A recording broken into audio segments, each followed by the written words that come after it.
Welcome to Grand Rounds, our annual Gaffney Lecture. I'm Ben Miller, the Director of Pediatric Hospital Medicine here at UPMC Children's, and it is my honor to introduce our speaker this morning, Dr. Sair Shah. But first, just a few words about the Memorial Lecture today, the Gaffney Lecture, Dr. Paul Gaffney. This lecture was established in 1982 to honor our friend and esteemed colleague, Paul C. Gaffney, MD.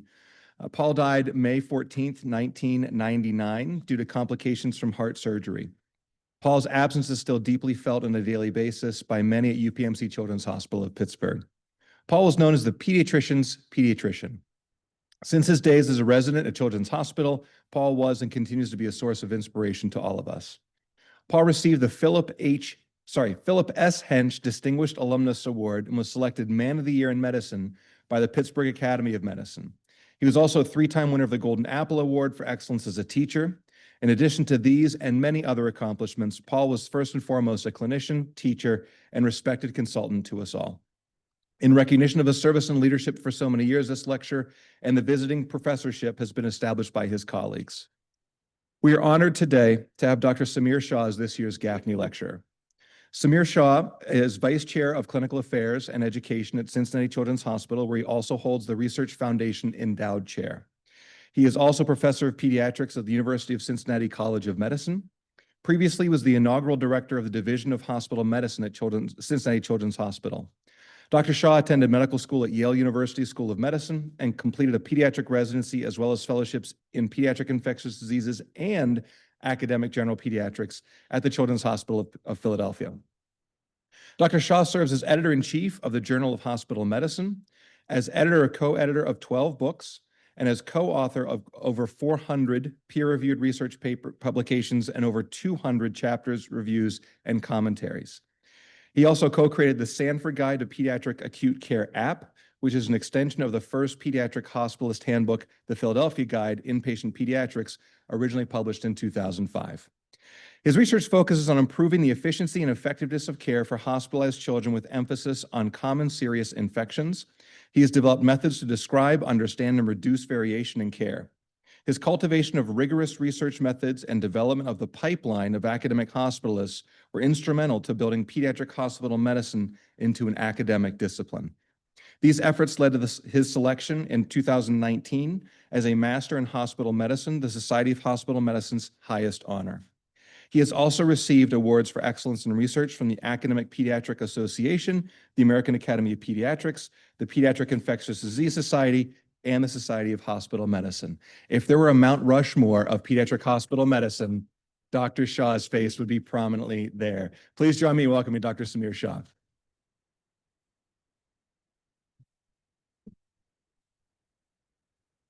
Thank you, Ben, for that kind introduction. I'd like to go off on a high note, so we're going to call the lecture right here.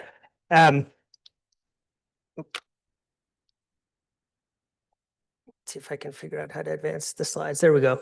I don't have any financial conflicts of interest as related to this talk. I do receive honorariums and royalties and some grant support from the entities you see up there. And I'm really honored to join this august group of previous speakers here at the Paul Gaffney Memorial Lecture. So thank you for having me. All right, so the general direction for the next hour. I want to start by describing the state of and the trends in the pediatric workforce. I want to share my career arc and some formative lessons. And I want to reflect on how we might encourage interest in critical pediatric pathways where shortages are anticipated, including subspecialty and rural pediatric care, as well as research. All right, I had the great honor of being part of the National Academy of Medicine's Committee on the Future of the Pediatric Subspecialty Physician Workforce. And there were a lot of things to be optimistic about coming out of that report, but it was also a little bit distressing as we went through it. In the past match, there was record high applicant participation. And so that's great news for medicine. But the fill rate in pediatrics had decreased from 97% the previous year to 92%. And that is distressing. That is bad news for us. That is bad news for children. It gets worse. This slide shows by year the number of pediatric subspecialty fellows by discipline. And I always get a little confused when I'm looking at this because my eye is automatically drawn to the line closest. And so what I've highlighted are the specialties, the subspecialties where the number of trainees has either been flat or decreased. When you look at the ones that have increased, neonatology, cardiology, critical care, emergency medicine, it's not surprising why. Right? We already know that as a pediatric specialist, your total lifetime compensation on average is about 25% less than your adult counterparts. And we know that if you go into disciplines such as adolescent medicine or child abuse pediatrics, ID, nephrology, that your total lifetime earnings are about 1.2 million less than your colleagues in GI and pulmonary and neonatology and cardiology. That's a problem we really have to address, and the environment we're in makes that a little bit more challenging.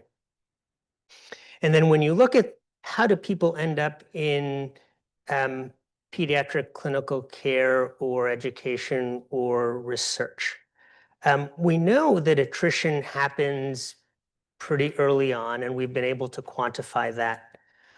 The more challenging piece where we don't have good data is where else we have that attrition. It occurs at all parts of this pathway. That's another problem that we have to address. This slide doesn't show great news. It is the division representation of the 907 R01 equivalent physician scientist awards between 2012 and 2017. If you had asked me to guess how many R01 awards were awarded each year within pediatrics, I would have guessed a much higher number than what you see here. The other problem is we have some specialties like emergency medicine, developmental and behavioral pediatrics, adolescent medicine, rheumatology, where there are only a handful of R01 funded researchers in the country. This does not necessarily bode well for pediatric care. The other problem is when you look at R01 equivalent awards by institution, 15 institutions accounted for approximately 2/3 of R01 awards. That means that there are a lot of places that are not doing a whole lot of research. With the changes at the federal funding level now, changes or impending changes to Medicaid, we're probably going to see a greater concentration of research at probably at these institutions, and it's likely that some institutions will stop investing in federally funded research altogether. Research is expensive. That on average, for every dollar that we get in grants, we spend about another 53 cents to support that research. So even the grants we get don't actually cover the cost of research. And so institutions invest heavily in research as an enterprise. Fewer and fewer institutions are able to do that, and that is worrisome.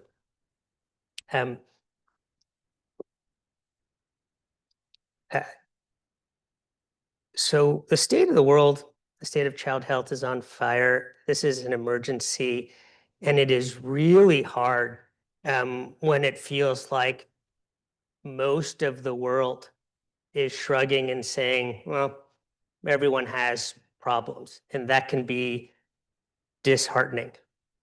And so part of me focusing on my career arc is what I want to do is to highlight one where I thought I was going is very different from where I am.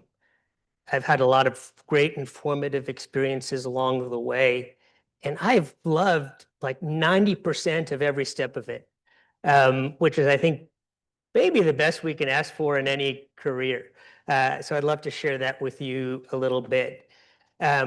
So for as long as I can remember, I wanted to be a doctor. There was never a point where I didn't want to be a doctor. But all I knew was what my dad did. I grew up in a small town in Western New York. My dad was a private practice oncologist. And so my goal was to be a doctor, a pediatrician practicing in the community. That's all I knew. When I got to undergraduate, I learned about basic science. And so throughout my undergraduate years and the first summer after my first year of med school, I did basic science. And what I really loved about it was the thinking critically, that it was a mystery and my job was to solve it. I absolutely loved that part. What I didn't like was the day-to-day, that I would pipette 10 microliters. And I'd be like, I don't think I saw anything come out. And so I would do a few more. And it turns out that's not how science works. Not surprisingly, my experiments didn't always work out. I would say didn't often work out. So at that stage, I decided, well, that was kind of cool to do, but I'm not going to do research. That was fine, but I have no interest in that. And then I had two very important formative experiences that really shaped my career path. The first was at Yale, where I went to medical school. We had a thesis requirement. I'd worked with Pat Gallagher, who is a neonatologist and an expert on red cell membrane structural defects. And we looked at infections in the newborn ICU, and we identified an association between conjunctivitis caused by Pseudomonas aeruginosa and subsequent systemic illness. Likely that the conjunctivitis was a marker of heavy colonization, and it was an early signal that the infant was going to have clinical deterioration. I thought that was really cool. Like most students at Yale, I took an additional year and I spent that doing a lot of things. And part of that, I spent 3 months at the CDC working with an epidemic intelligence service officer doing outbreak investigations. And that was really cool. I absolutely loved that. And that got me hooked on clinical research. And I started thinking, hey, maybe I can make a career out of this. One of the important things I learned while I was at the CDC, I worked with Juan Alonso Echanove. And as part of the program, that the AIS officers went to a lecture every week, and I went with them. And sometimes I would see a title of the lecture, and I'd be like, oh, God, I don't want to go there. And I would say to Juan, you know what? I'll see you a little bit later. I'm not going to go to that lecture. That lecture is going to be boring. And he looked at me and said, well, what else might you learn from that? And for me, that was a really thought-provoking question, because I started to pay attention. And if you're in the audience here going, God, this lecture is so boring, pay attention to the other stuff. Do you like my slides? If you hate my slides, would you do something different? Do you appreciate my speaking style? Do you want to emulate it? Or on the flip side, is it awful and would you do something different? And if so, what might you do differently? And so for me, that was a formative experience that shaped my view of the world very early on, which is learning never hides. But sometimes we forget to look. So as I mentioned, the clinical research I did as a medical student really got me interested in research as a possible career path. That when I was younger, I would read all sorts of mysteries, Encyclopedia Brown, The Three Investigators, Sherlock Holmes, and I absolutely loved that. And when I was doing research, that's what it reminded me of. And so when I was applying for ID fellowship, I met with Paul Offit, who you all probably know as a co-inventor of the a rotavirus vaccine and a really prominent advocate for vaccines and child health. The important context here is at that time, the infectious disease division at CHOP was really a bench science division.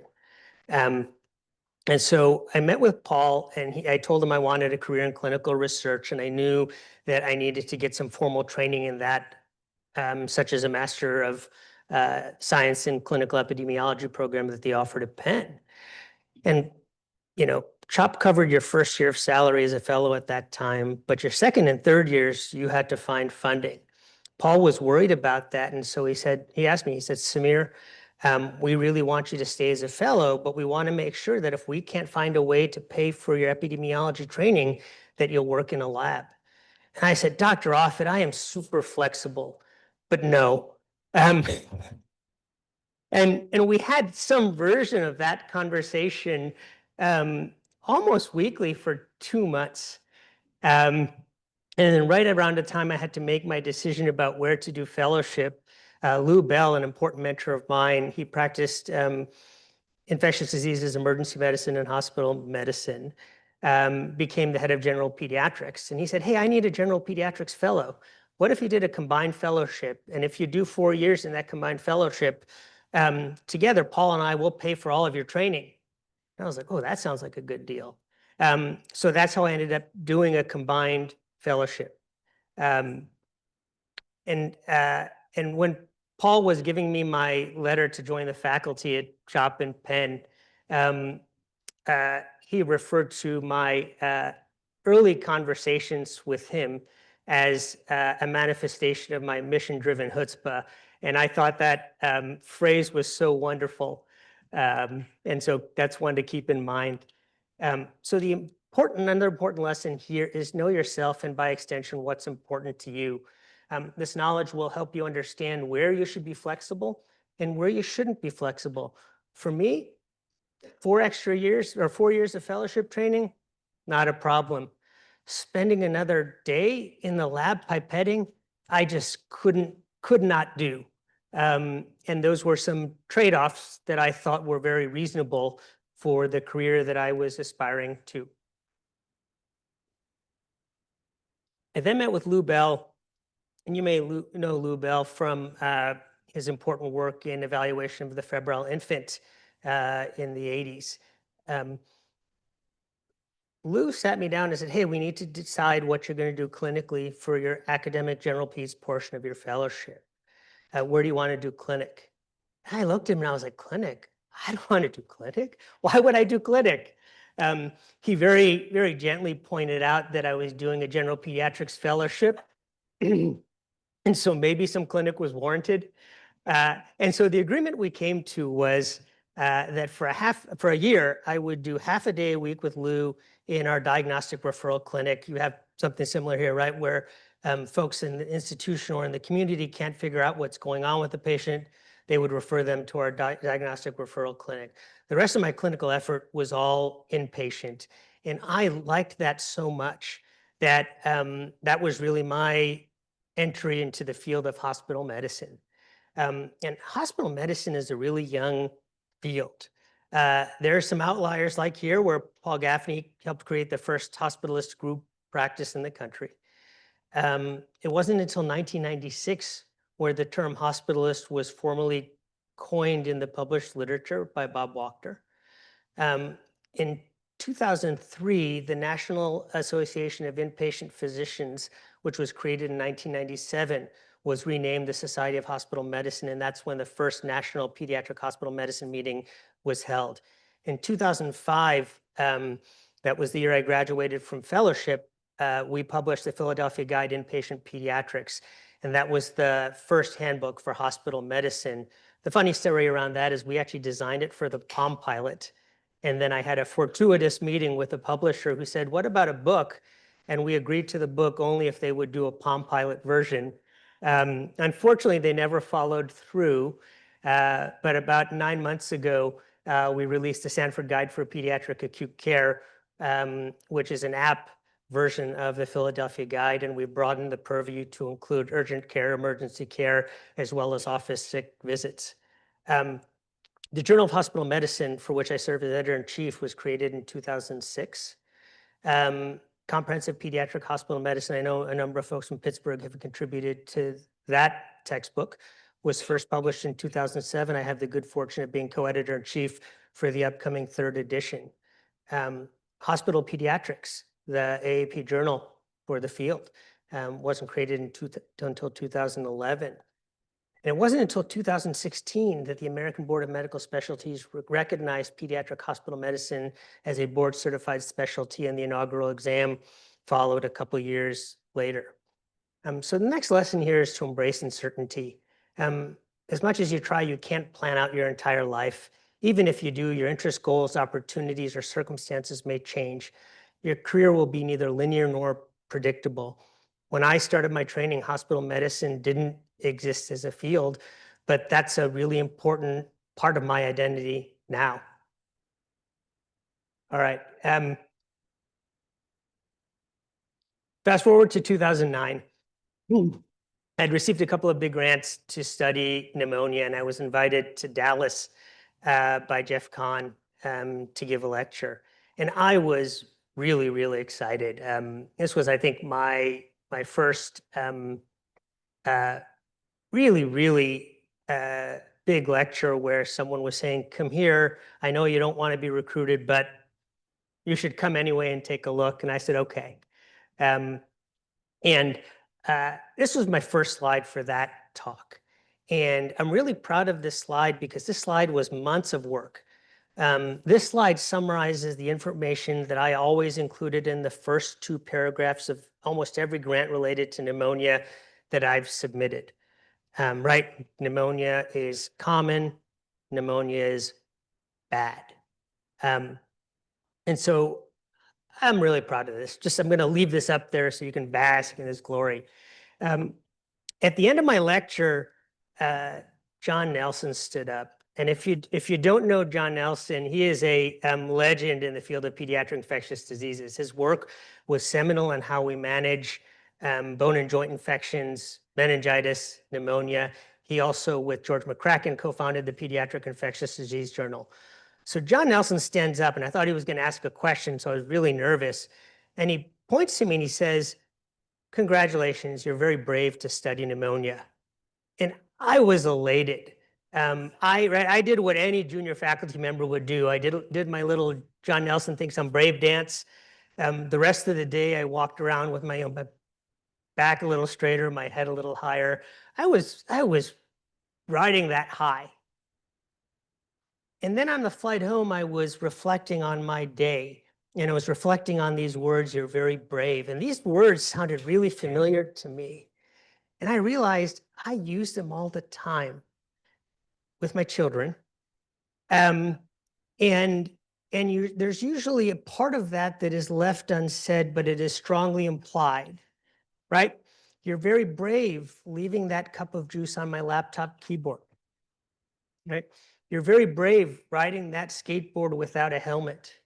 And so I started to panic because I was like, wait, maybe that wasn't a compliment. Maybe it was a warning.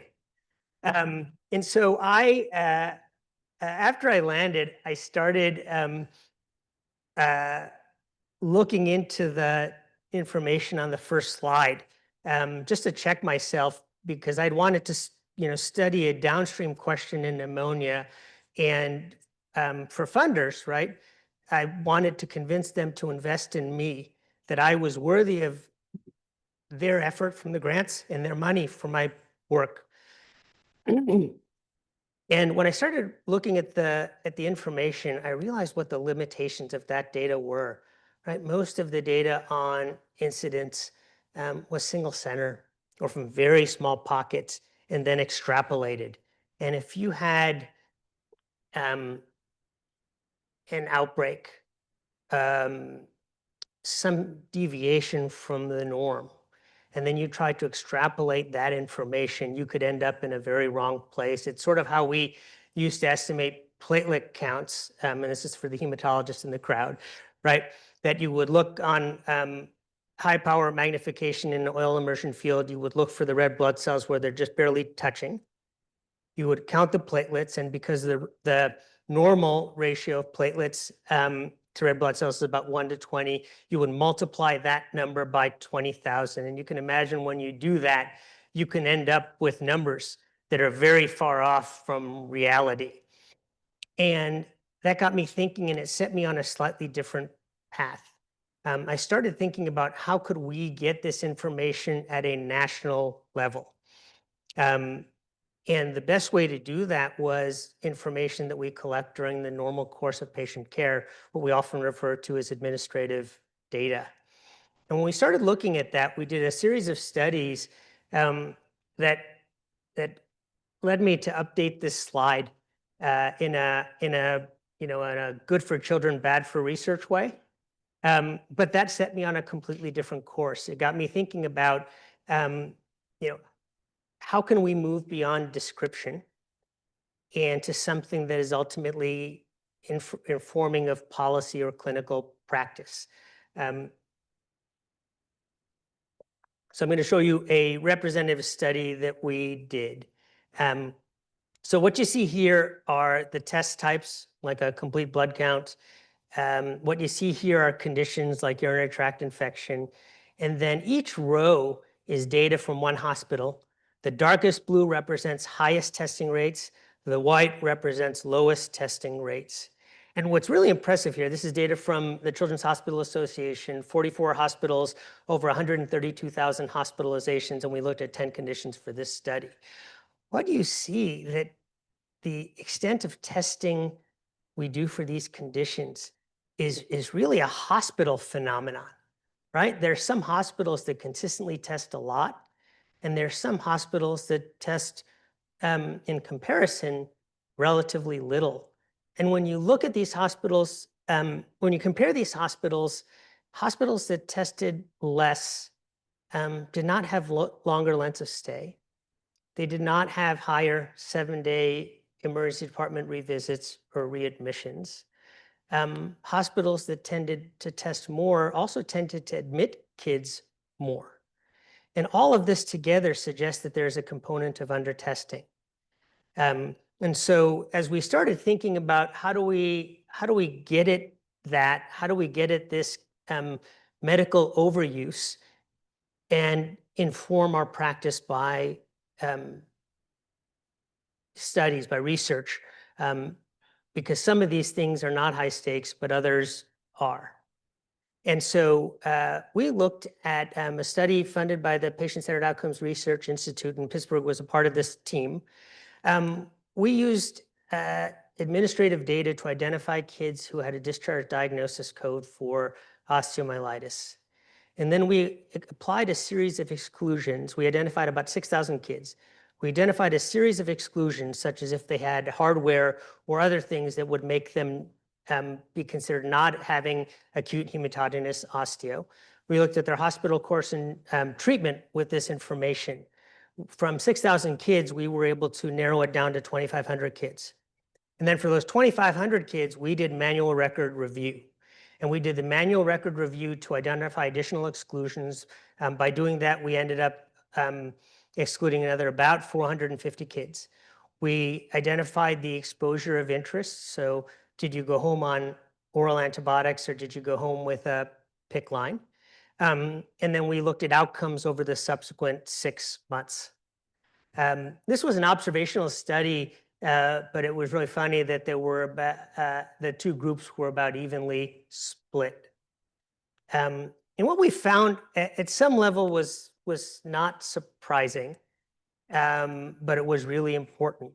There was no difference in treatment failure between the IV and prolonged IV and the oral antibiotic group.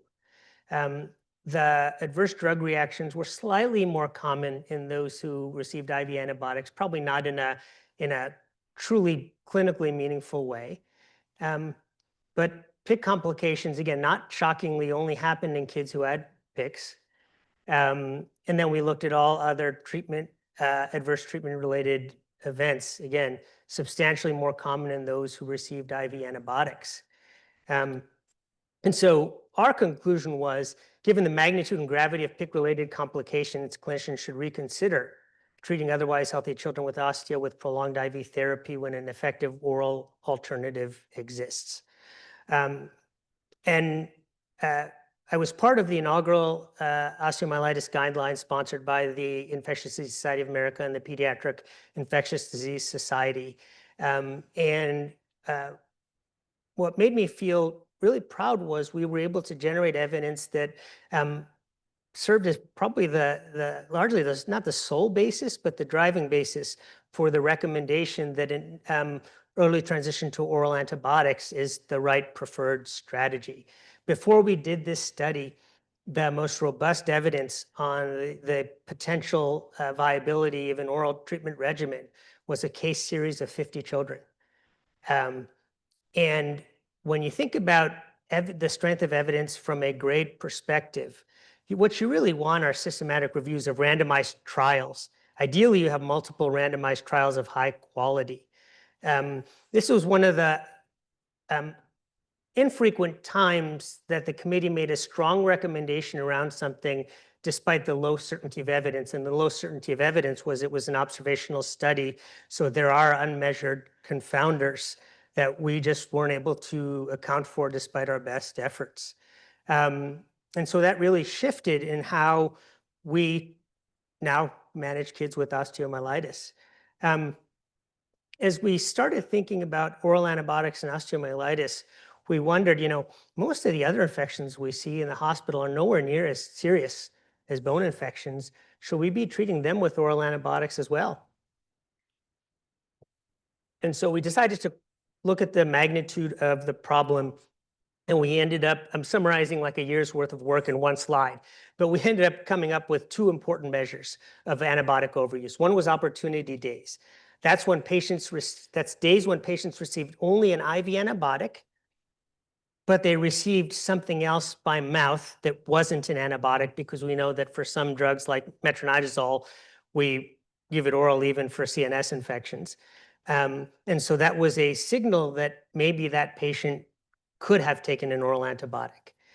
The other was percent opportunity, which is the opportunity days divided by the number of days that a patient received any antibiotic, enteral or IV, and one other enteral non-antibiotic, meaning they weren't NPO for some reason that would have precluded them from taking an antibiotic by mouth. Here's what we found. We had over 100,000 patients from 51 hospitals.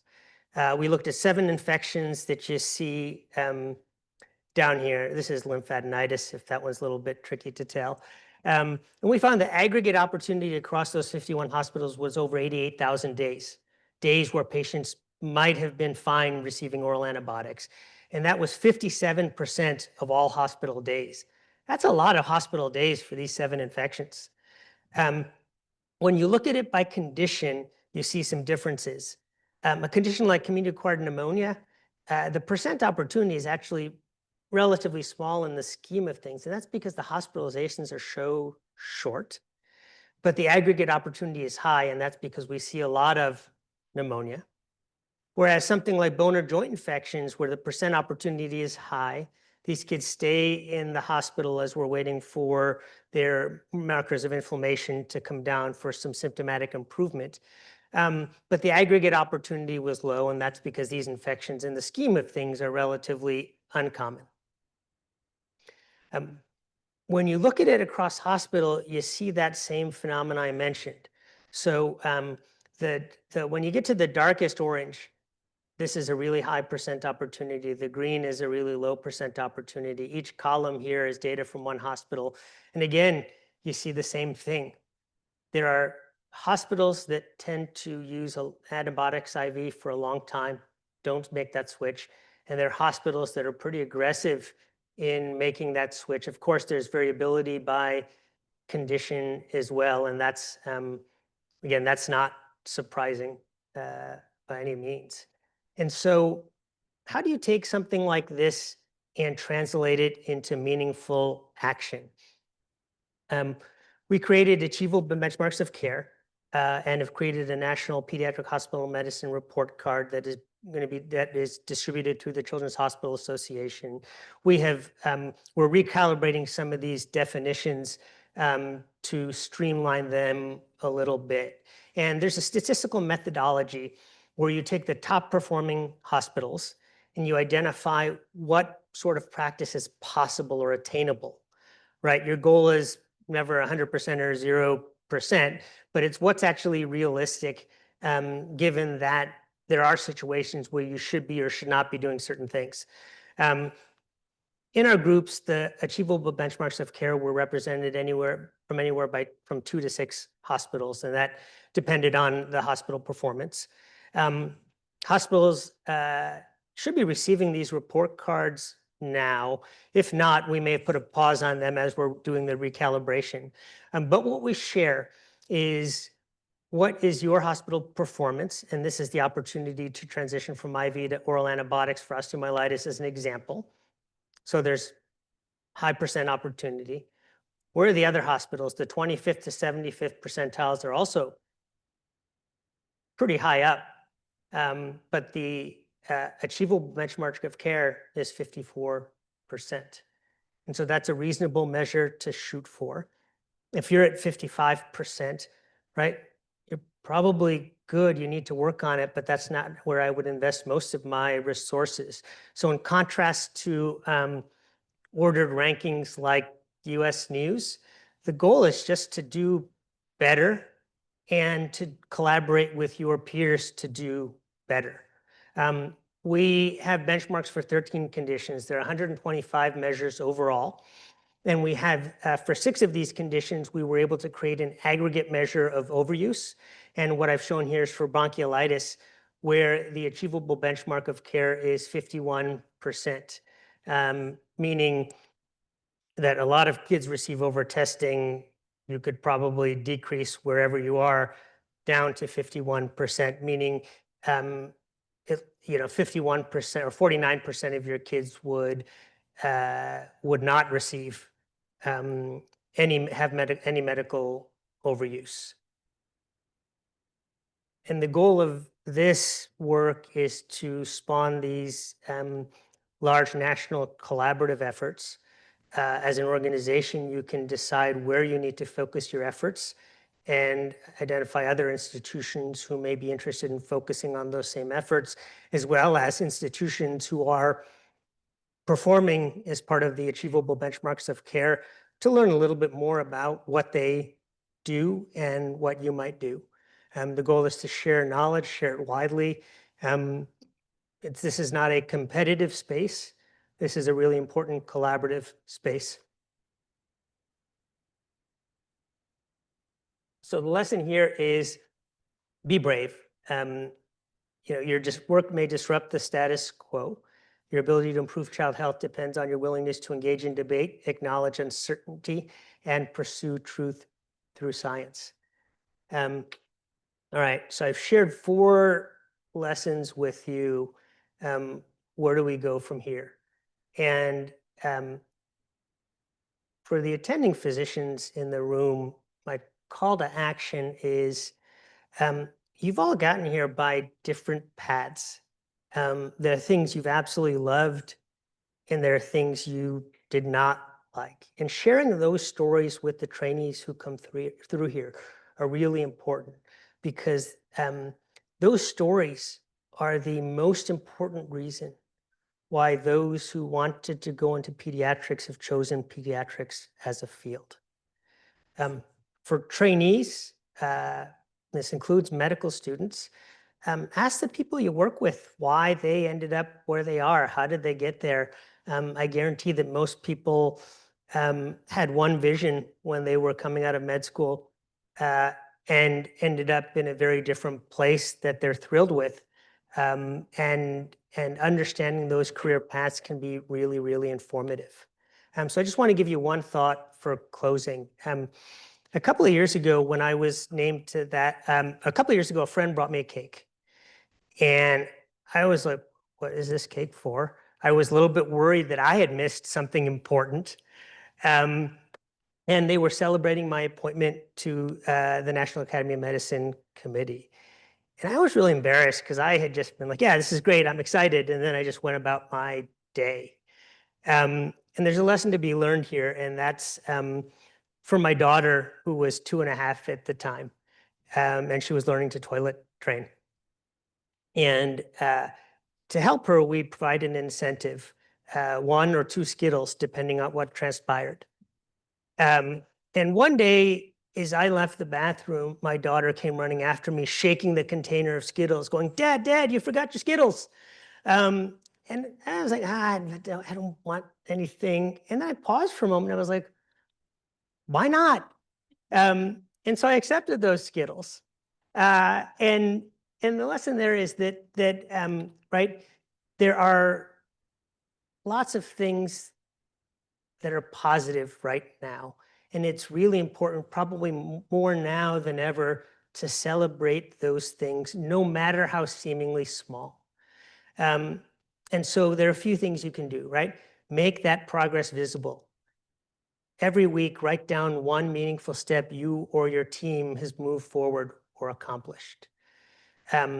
We put a lot of pressure on ourselves. I am no different. I hold myself to exceedingly high standards, and I know that's not fair. And that's not the right thing to do. So take a pulse check. Ask yourself, is the urgency real, or is it coming from me?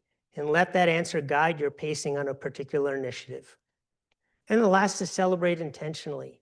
Mark that progress with a brief reflection, a note to yourself, a note to your team. The world is not in a great place right now, but I am optimistic of where we will end up. And sometimes it's hard to see that when you watch the news. And so in closing, I think, don't forget your Skittles. Thank you.